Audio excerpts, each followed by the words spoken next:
Hello everyone. I'm looking at giving a quick talk about how to set up a YouTube video list for ourselves to use. This is the one that I've used before for my presentations to the community garden and to Bunnings and such. It's a site I set up under my own email address.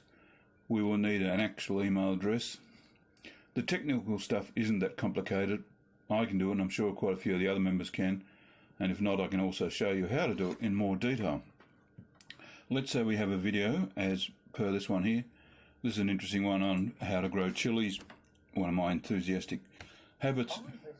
And you can see it talks about growing it properly in containers. And if you grow it in containers, you're basically going to get a much smaller plant. And this gentleman goes on to for another 6 or so minutes on it. But let's stop him for the moment and go back to what we're looking at. Now, this is the sites that we have at the moment, or the talks that I have at the moment. These are also some I've put on for today or for any time, which is a series of websites. It's quite a small one. It's 8 or 10 minutes going through a number of sites, including Garden Australia. This is just simply the summary version with the web links. And this is a talk on garden beds, which you'll see in a little while. Now, once you're logged in under your own name, which is there, you would obviously, or whoever does this would obviously have access to a particular one for Gmail for Urban Harvest. Very easy to set up as well. Now, once you've got your video ready, all you do is manage videos or create. Now, we're actually not creating a video because it already exists. We're going to upload a video. Let's have a look at the videos, and we'll select, which means just to go and find it. And it should be in there, chilies. So I click that, I go open, which connects to the computer. Now, at this stage, you sometimes have to wait a minute or two. You have to select a couple of minor things. It's not made for kids, so it doesn't matter. Anybody can see it. And we click through, and it's going to be public, so anybody can see it. And we'll publish it, which means to put it online. Now, you'll notice, although it may be hard to see, there's a little counter at the bottom now going through how long it took to load it onto the computer or onto the YouTube computer. Now, the next thing it does is it basically changes the format, which is just make sure it's the right sort of size and stuff for YouTube itself. And it will also, in most cases, give it closed captions. So it'll go through. It might take 5 or 10 minutes to do that, but you won't see that. And it will give subtitles, which are quite handy for anybody, particularly as some of the things are hard to catch or sometimes hard to hear as well, particularly if you're using my computer.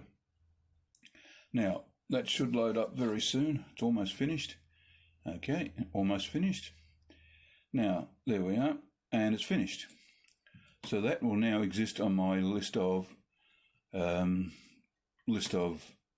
videos there. And if I click on that one, it'll now start playing his nibs and on how to build, if I press play it will, how to do the chilies. There is a link here, which is just simply a link you can paste into your website, and that's just the direct link to it. And that's all that is. Basically, it's now loaded. We'll just check everything else we've got to do. No, it's done. So that is now available for anybody to look at, so long as they know where to find it. And you can make YouTube sites selective so that only people who know or have permission to use it can access it. That's a bit more complicated. And I think most of the stuff we're putting on there is pretty much just gardening advice. All this sounds good. The only suggestion I have is that a lot of stuff already exists, and there are lots of people who have done what we've done years before. And the other YouTube I loaded here, which is websites, 10 minutes of it, will go through a whole pile of U-Butte websites that will teach you anything you want to know about pretty much anything. So that's always another option. But anyway, you can see how simple the process is overall. It'll take a few goes to get practice with and that sort of stuff, but if anybody's interested. Hello everyone. I'm looking at giving a quick talk about how to set up a YouTube video list for ourselves to use. This is the one that I've used before.